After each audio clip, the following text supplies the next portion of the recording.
दोस्तों, आज की कहानी है, सुनो जी। आप मम्मी जी और पापा जी को आज ही जेठ जी के घर छोड़ आओ। दोस्तों, कहानी शुरू करने से पहले अगर आपने चैनल को सब्सक्राइब नहीं किया हो तो कर लीजिए ताकि आपके पास पहुंच सके हर नया वीडियो। अलका, वैसे एक बात तो है, रसना बहू ने रसगुल्ले बहुत स्वादिष्ट बनाए हैं। एक बार उसे फोन करके बोल देना। राजीव जी और अलका जी का बड़ा बेटा बहू एक ही शहर में अलग घर में रहते। छोटा बेटा बहू हर वक्त उनके साथ लड़ने का बहाना खोजते।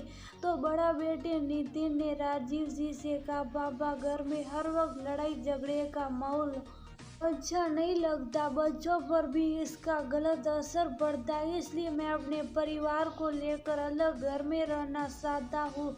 राजीव जी भी घर का माहौल समझ रहे थे, इसीलिए उन्होंने नितिन को इजाजत दे दी। नितिन के साथ राजीव जी और अलका जी भी जाना चाहते थे, लेकिन छोटे बेटे शुभम ने उन्हें जाने नहीं दिया। वो समाज में यही दिखाना चाहता था कि मैं बहुत लायक बेटा हूँ जो माँ बाप की सेवा कर रहा हूँ। आज बड़ी बहू रसना ने अपने सास ससुर के लिए गुलाब जामुन भेजे थे। अलका जी बेटी सब्जियां साफ कर रही थी।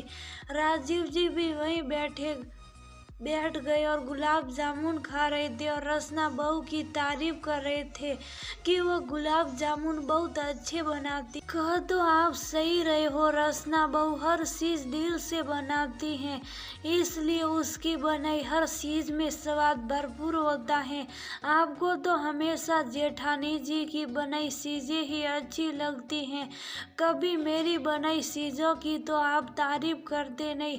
जब राजीव जी और अलका जी बात कर रहे थे तो छोटी बहू पिंकी डाइनिंग हॉल में आ गई और उनकी बात सुनकर अपने मन की भड़ास निकाली। ऐसी बात नहीं है छोटी बहू, बड़ी बहू गुलाब जामुन अच्छे बनाती हैं और जिसकी जो चीज अच्छी बनी है उसकी तारीफ कर देनी चाहिए, जिससे बनाने वाले का दिल खुश हो जाए और वो आगे मेहनत करने से जी न सुराए। राजीव जी बोले, तो पापा आप पिंकी की तारीफ क्यों नहीं करते, वह भी तो इतना अच्छा खाना बनाती है।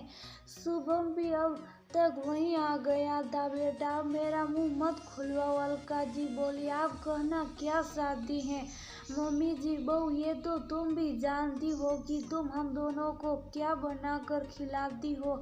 अपना दोनों का खाना मैं खुद बनाती हूँ, तुम तो अपना शुभम का और अपने बच्चों का खाना बनाकर कमरे में चली जाती हो। तुम्हारे हाथ का हम खाते ही क्या है जो तारीफ करे। तुम तो हमें बासी और बसा खसा खाना देती हो। मैं जो बनाती हूँ उसका खर्चा भी हमारी पैसों और नितिन के भेजे पैसों से होता है। तुम तो उसमें भी अपना फायदा देखती हो। दरअसल तुमने हमें अपना पास के लोगों को दिखा सको कि तुम हमारी सेवा कर रहे हो, इससे तुम्हें तारीफ भी मिल रही है और हमारे बहाने रसोई का खर्चा भी नितिन ही देता है। तुमने तो खर्चा बड़े भाई पर डालकर अपनी हर जिम्मेदारी से पल्ला झाड़ दिया है। राजीव जी गुस्से में बोले, अगर आपको यहाँ पर इतनी ही तकलीफ है तो जेठ जी के पास ही चले जाइए। जब वहाँ रहेंगे तो पता लगेगा कि दूर के ढोल सुहावने होते हैं।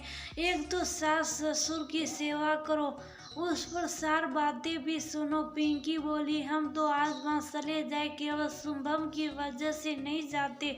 अगर शुभम एक बार भी कह देगा तो हम अभी वहाँ चले जाएंगे, फिर तुम्हें पता लगेगा कि दूर के ढोल सुहावने थे, यहाँ अपने आसपास खिली बगियां अच्छी थी। अलका जी बोली, सुनो जी, आप मम्मी जी और पापा जी को आज ही जेठ जी के घर छोड़ाओ। अब मुझसे ये सब सहन नहीं होता। चुप रहो तुम। तुम्हारी फालतू की बकवास मानकर मैं सब रिश्तेदारों में अपना नाम खराब नहीं करना चाहता। मम्मी आप यहाँ से कहीं नहीं जाओगे, लेकिन इस घर में भैया भाभी की बात नहीं होगी। बेटा हम जा रहेंगे, अपनी मर्जी से जिएंगे। अगर तुम्हें हमारी आदतों से दिक्कत है तो हम अभी ये घर छोड़कर चले जाएंगे, कहकर राजीव जी वहाँ से उठकर चल दिए। जाते जाते वो अपने मुंह में गुलाब जामुन डालना नहीं भूले। उन्हें मन ही मन हंसी आ रही थी।